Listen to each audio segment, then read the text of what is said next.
Hello, and welcome back to the 15 Minutes with Tim Consley show. Today, we have a special guest on here. It's Glen MacLeod from Crash World. How are you today, Glenn? I'm good, Tim. Good to see you. Good to see you. Yeah, I've been following your all's music. I must say, I really enjoy it. Well, So, thanks very much. yeah, Same to you. thank you. Thank you. So, tell us a little bit about Glenn. Well, I've played music my whole life. I think I got the bug when I was about 6 years old. My brothers, older brothers, kind of turned me on to music. I probably liked, I don't know, an eclectic mix of stuff. Maybe my parents played in the car, and then one day I was visiting my brother, and he had a copy of Yellow Submarine by the Beatles. Mm-hmm. And I kind of lost my mind a little bit listening to that. And he said, "You know what? If you like it so much, you can have it. Take that record home, and it's all yours." And that kind of kickstarted my I don't know, infatuation with music, love of music, all of those Cool. things. Um, yeah, love that record. Uh, Later on, in other records, I had three brothers, and one of them gave me a copy of the Who Quadrophenia later on. Right. And man, that blew my mind. That record was just too much. So I mean, I just loved it. And it's funny, my son went through the same thing with that record like Really? years and years later. Yeah. And then I had another brother that would he'd give me Christmas records for Christmas. He loved Cream, and he gave me a copy of Goodbye Cream. But then a few years later, he gave me a copy of Todd Rundgren, A Wizard, a True Star. And um, that record was as mind blowing as the album artwork. And when I asked him like, what's going on here? Like, tell me about this. How did you hear about this record? He just said, I like the artwork, so I thought you might like it. I don't know what it sounds like. So yeah, that was really cool. And still love Todd. What an amazing artist. So and then when I was, I guess around that same time, I guess when I kind of got turned on to the Beatles, my mom asked me, probably looking to keep me busy, said, "Would you be interested in taking guitar lessons?" And I said, sure, yeah, I don't know, sure. So that got me kind of going on a few guitar lessons with the sweet little old lady that lived up the road, and that was very basic stuff on an acoustic guitar, um, and that I don't know, it didn't seem too long before I took her some Beatles songbooks. Right. But at that time, there these I learned later. I didn't know at the time, and she didn't really allude to it. But it was basically piano music, right? It was the piano versions of Beatles songs. So I was learning to read music, and she'd teach me a few of the melodies, and that was easy enough to follow out of the book. But the rest of it was like. It was like a crazy science project, and I was like, "Well, this doesn't sound right." And then years later, it's like, "Oh well, no wonder these are piano books." But anyway, what that led me to was learning by ear, because I was Right. like, well, this isn't working. So uh, and that also just like exploded my mind. Just the idea that you could actually do that, Right. and then being able to do it was, I think, honestly, one of the most formative things in my life. I mean, to Yep. be alone with music you love and you know, taking it from listening to playing it, I mean, what a magical experience that is. It still is, right? But I mean, Right. it's just Right. when you're young, it's so and it just bonds you to music in a way that, you know, listening or reading music doesn't do, I think. Right. And that's how I grew up is just learning by ear. I Yeah. mean, I technically don't know any music theory, but I had a music major tell me, he says, "Oh, you know it. You just don't know what it's called and Yeah. you don't know why you know it." He says, "But you know it." Yeah, Because exactly. I'm like, well, I know that doesn't fit in there and that's not supposed to be like that. And he's Yeah. like, "But do you know why?" And I'm like, Well, no, it just doesn't sound right. Yeah. Yeah, fair enough, right? I mean, it Right, really, in the end, it boils down to it being that simple. right. And all three of my brothers played music, and they're a decade or more older than I am. Same with me. So when I Yeah. was born, they already had their own band.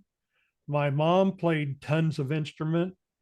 Wow. And so I grew up in a house full of instruments. I remember being 3 and 4 years old, sitting in their laps and them putting the guitar in my lap or Nice. setting me in their lap and putting drumsticks in my hands. And that's how Oh, I grew up.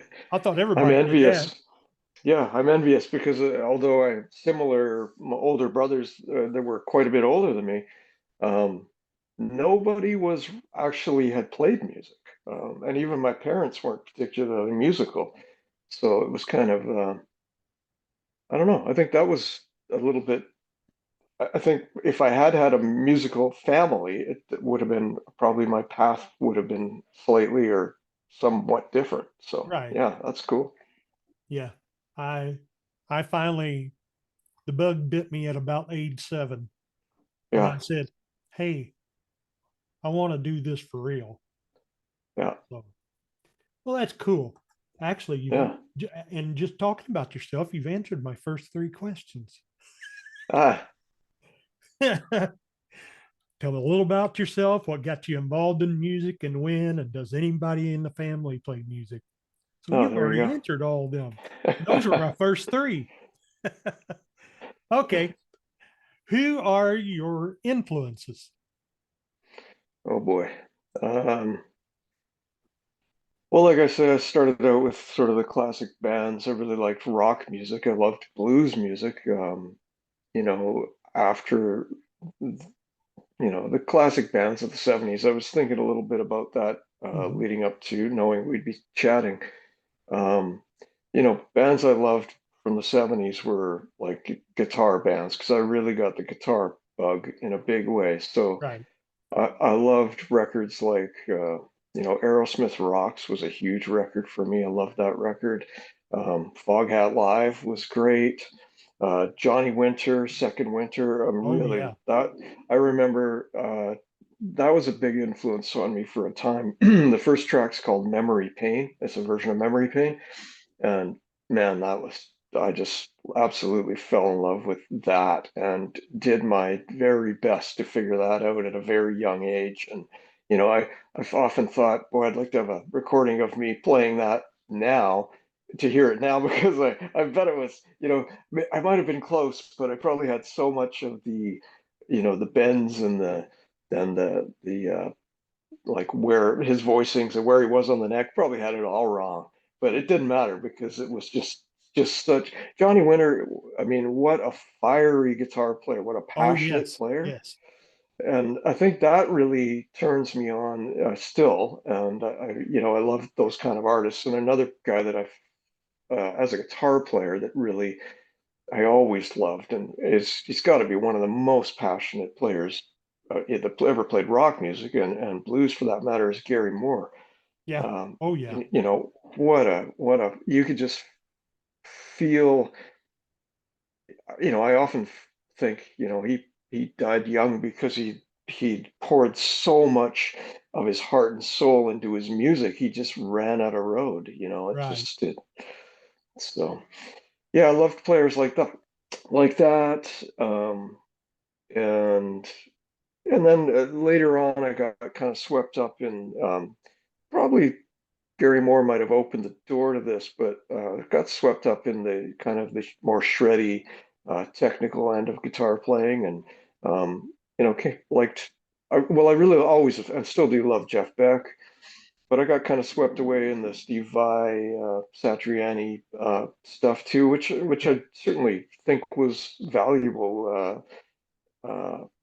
valuable time. And I was in a band actually that was, you know, we were we were very concerned about notes and not necessarily how many we played, but it kind of you could argue that that was a one of our on the front burner of our priorities. But it was good. It was fun. And it was the time, and I don't regret that. But funny. years later now in Crash World, which is maybe I'm jumping questions here. I hope that's okay. But I really made a conscious effort on the record to be restrained in my playing when it came to the lead guitar playing. There's not tons of guitar solos on the record, Right. a lot of parts though, a lot of uh, I really kind of approached the electric guitar a little bit on that record as the way that sort of some girls era Rolling Stones, the sort Yeah. of the old Keith and Ronnie, what do they call it? The art of weaving and Yes. how they would weave parts together. I mean, I really loved that, and they just nailed it on that particular record. It just has a even within their work has a unique sound. Right.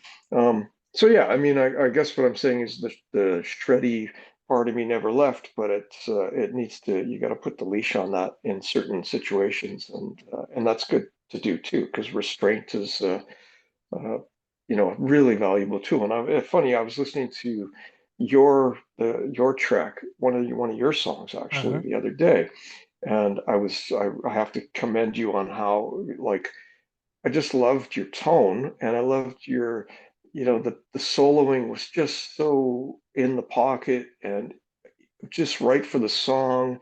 And it was paced so well. And I was just, yeah, it really knocked me out. So, yeah, well done for you. Thank I really enjoyed thank you. that.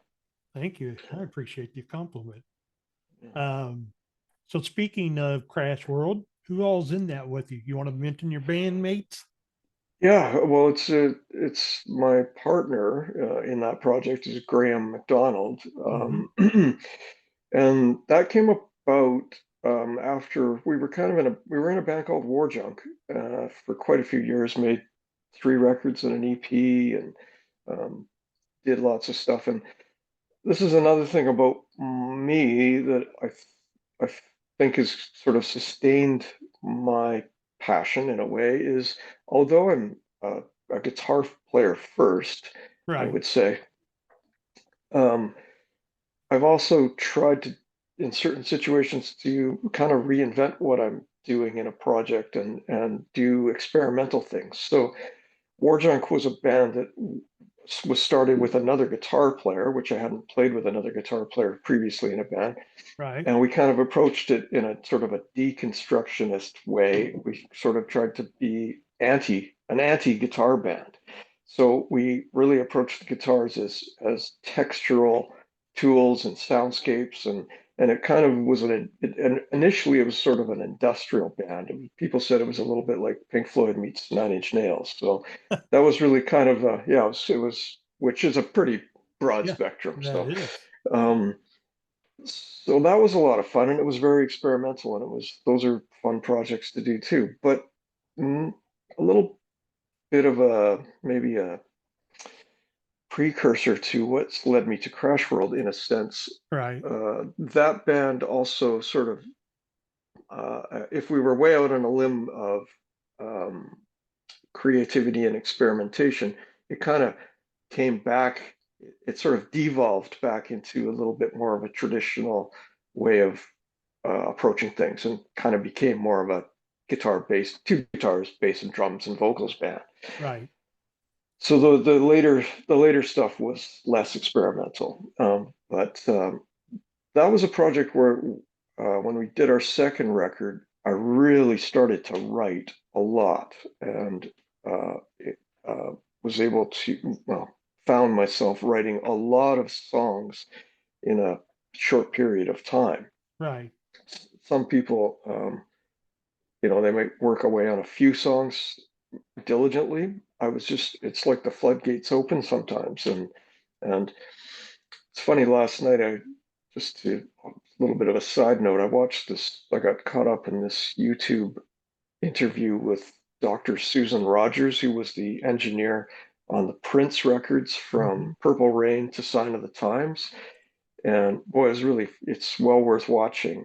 It's one of those Sunset Sound interviews. So she was at Sunset Sound in LA and talking about those records and how he approached things. And initially she talked about, you know, creatives who and how they don't have the same kind of gatekeepers in their minds Right. that that either block or manage ideas. So for him, for instance, who was a very extreme version of that, the floodgates were always open. He would Right. just constantly um, have ideas and whatnot.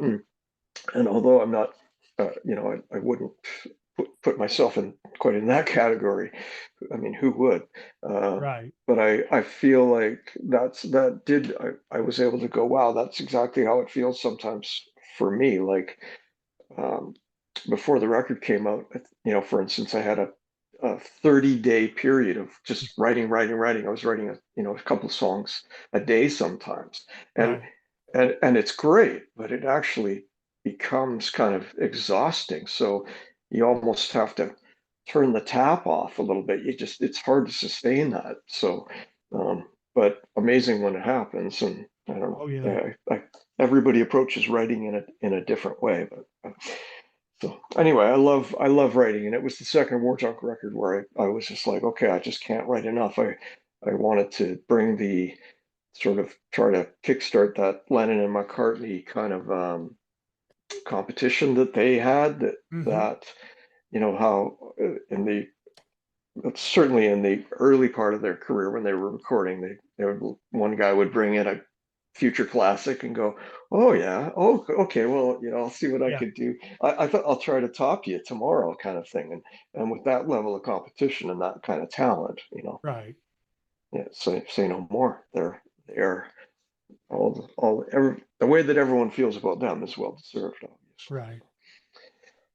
Um, anyway, am I rambling? No, you're not. No, you're not. It's very Oh, interesting.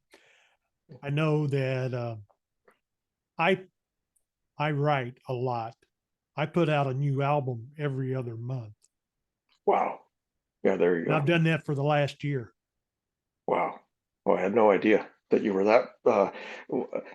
I find being like writing songs is, I like to get the ideas down and sort of call I think of them as being a blueprint or they're kind of up on blocks. Yeah, we can work on this. But to actually, I tip my hat to you to actually go many steps further, record all of that and Yeah, release it. That's a lot. there's been several times I'll start with just a blank slate, no idea or nothing, and I'll have it fully recorded and mastered and done by the second day. Wow. So Amazing. that's Yeah, that's fantastic. So yeah, I mean, we have a mutual. I know exactly what you're. We have an understanding, I think, yeah, about how that feels, and that isn't it amazing, right? yeah, it Doesn't that is. feel It like is. that? I love that what you just said because the whole thing about doing this, writing and recording music. I love the idea that we're creating something from nothing. Right. There's nothing. Absolutely.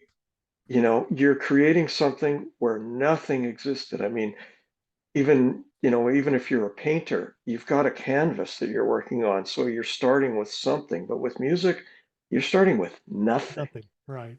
And to take it from nothing to having it finished the next day, that is so exciting. Yeah, I to get started, I just come up and grab my guitar, and sometimes I'll start with a lick that I heard and learned, or sometimes it's just banging out some chords or and rhythms, and I'm like, oh, wait a minute, I kind Yeah, of like that, and I'll just build off of that.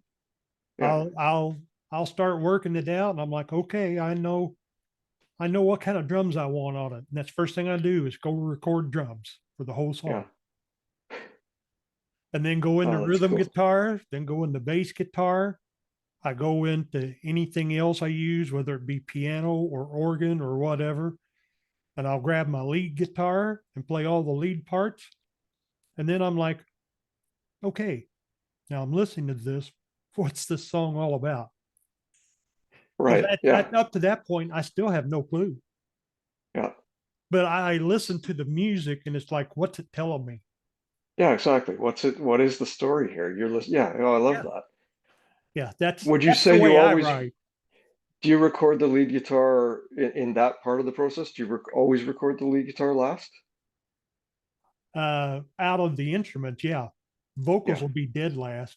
yeah, I'll write the lyrics and record the vocals, and that'll be last. But yeah, yeah, I most of the time usually am like, okay, by the time I get to recording the lead, it'll be like, all right, this is going to be a verse, this is going to be a chorus, and I've got to come up with an intro, an outro, and maybe one or two guitar solos in between. Now, yeah, am I going to play anything while they're singing or not? A lot of times I don't, but sometimes I do. Just a little yeah. something in the background. And yeah, I record the lead guitar last. It's So by tell me, then I'm curious. yeah, Um, um, Tell me if I'm wrong, but I'm just guessing. This little tie into that video I was watching on the sunset thing yesterday. I bet that you have a guitar setup and other setup for the other instruments that you like, yep. and that you go with that. Like you're not. I would be very surprised to hear you say, "Well, then I mess around with guitars and I look for sounds." Like I would. It doesn't sound like you would be doing I, that. I do look for sounds, but I do have set, I mean, I use uh, amplifier simulations Yeah, and I have it set up that normally this is for the lead, this is for the rhythm, but I will stray from that if I feel like the song calls for it. right. Yeah. So, I ask because just to tie it in, when they were talking about what Prince did, the guy that was the Sunset Sound guy was like, so he used a mess of boogies, asking the lady that was the engineer, and then did he use other amps? I think he look for sounds, and she said no, never. He always used the same setup. That's kind of a legend about his playing that he would, he was seeking things all the time. She said that would have gotten in the way of the creative part of it. If you start to right, sort of stray and go, oh, what kind of a sound? What guitar should I use? Should it be this? And I'm totally related to that because and when I'm writing, I think of instruments as tools, and they're the tools that you use to create right, the sound. Um, I'm working with a producer that worked on half the record that we did, and he's fantastic with knowing his studio like an instrument. right, And often I've used his guitars to record the stuff. He has some beautiful telly and a couple beautiful strats, and um, yeah, it's really nice. And I kind of that's that's a little bit, only a guitar player would understand that is a little bit strange because you're actually not playing your guitar. And right. we have a relationship with our guitar. So it's been interesting and a little bit sort of I don't know what the word is. I want to sort of say freeing, but it's not as if I need to be freed. I love the guitars I have too, but just Right. sort of it's a little bit in the way that sometimes you feel like if you pick up a new guitar or you buy a new guitar or you pick up a guitar that you haven't played in a long time, it's like that guitar has a song in it that was Right. just waiting, that you wouldn't have written necessarily if you'd picked up for, I love that kind of stuff too. Right. This guitar in the picture, I Yeah. use that probably on 90% of my recordings. Um, I do have a PV Wolfgang Yeah. that I bought brand new in 97. And until I bought this guitar, it was my number one. Hmm. But I bought this PRS and I'm like, I put that PV down. Yeah. This one's it. And Yeah. I do use an acoustic a little bit, but yeah, that's my main guitar right there. That's the one I feel when I play Yeah. it. And I had I, I had a when I was younger I came across, it was sort of unusual the circumstances, but I came across, like, I live in Canada, but I came across some early Tom Anderson. Do you know those guitars? Tom Yeah. Anderson Guitar Yeah. Works. I sure do. So yeah, they're beautiful. Lots of Nashville players play them and stuff too. And but this guitar was in a shop. They were, it was, and I found out later it was kind of like if you can go to the Anderson website and put the serial number in and find your exact like what it is Right. exactly, all the details. But this one wasn't in there. It was prior to that, so it was very early, sort of Wow. not long after the prototype stage. And I loved that guitar. But my one of my musical tragedies and even just straight up tragedies in life is we were recording. We had our own studio that was our rehearsal space back in the previous band uh, years. So it was about, I think it was around 2001. And I never left my guitars there overnight. I never did. So you know where this is going, right? The Yes, one night because I same left them things there, happen. yeah, I just I don't even like talking about it. It broke my heart. I had a I had a left-handed Strat that I'd strung right because I love Jimi Hendrix and Joe Perry Right. played that way too, and I love that guitar too.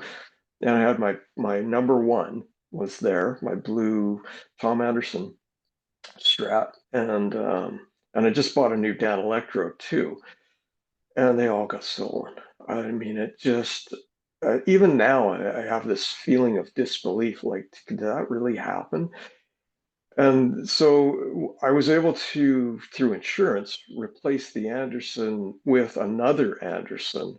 That's also very beautiful, but I never, no two guitars are the same, and No, it's hard to replace your number one, no matter what. So, I had that happen to me. My mom, after I got so good on guitar, I had a cheaper one. My mom says it's time you upgrade. And so they bought me a Gibson ES 335 wine red. wow. And after a couple of years, it had like the trapeze style tailpiece Yeah, on it. After a couple of years, I saved up the money. I bought a Bigsby, and my oldest brother installed it on there for me. And I love that thing. I had that for 18 years, and I left it in the church. And I got a call one night that it wasn't there. Did I take it home? I'm like, no. oh man. There was That no, makes it even worse that it was stolen from the church. yeah. And the fact that there was no sign of break-in. Somebody either had a key or they knew where their spare key was hidden on the property, Yeah. because there was Wow, a spare painful. key hidden. Very few people knew about it. But yeah, that I don't think I ever cried so hard in my life. Yeah, I It know. just It's a I tore pain me you up. never get over. You don't. You don't. So, what's coming up for you? Anything? Any new projects or new concerts or We played we played a little quite well. I mean, did a few shows through the summer and some things outside, outdoor sort of festival-y mm-hmm. street party, car-free Yep. days kind of things. Those are a lot of fun.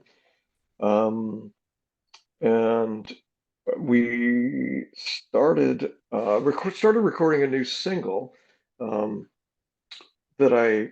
It's funny. This was one of those songs that I came down to one morning. I usually would probably get a coffee and start my day at the computer. And if I'm feeling songwriting-ish or Right. something comes, I can bang out if I have a lyric, I can just type it up on a notepad or whatever.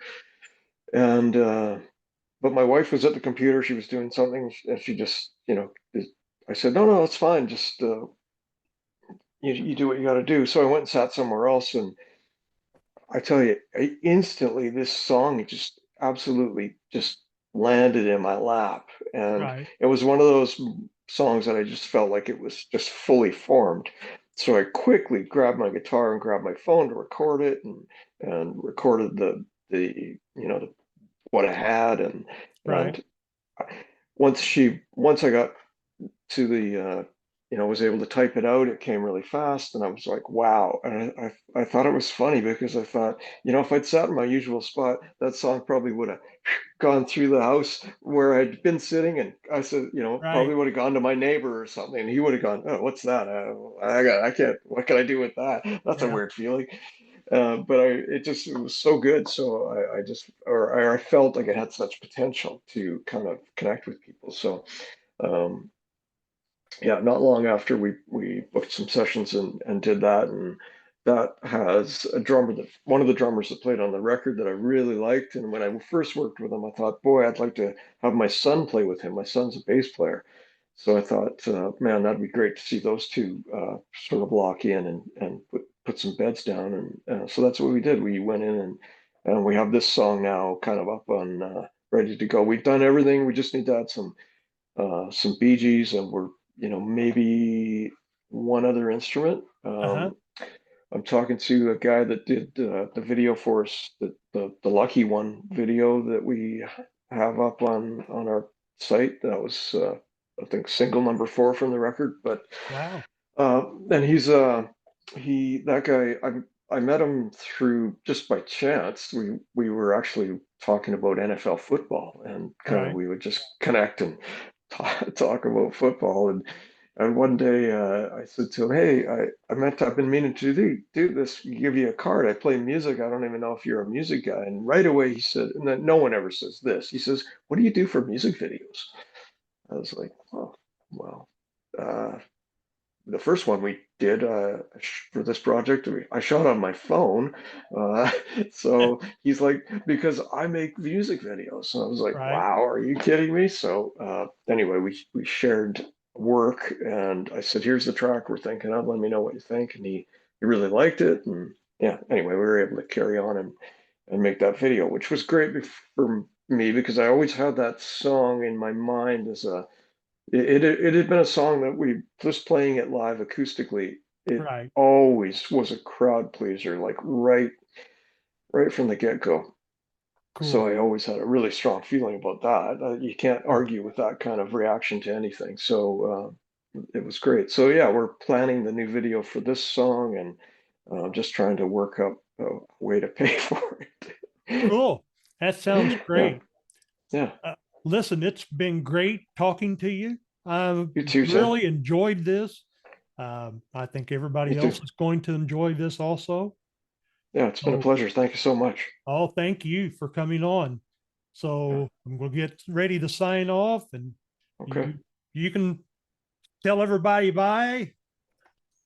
All right, bye. This has been great, Tim. It's and a nice opportunity for you and I to get to know each other a little Right. bit more. So yeah, Absolutely. that's a bonus for sure. Yes, it is. So, yeah, yeah. All Thanks right. very much. Thank you for coming. All right, All right, everybody. That's going to be it for this episode. 15 minutes with Tim Consley. So thank you, Glenn, for coming. It's been awesome. And we'll see you next time on the very next episode.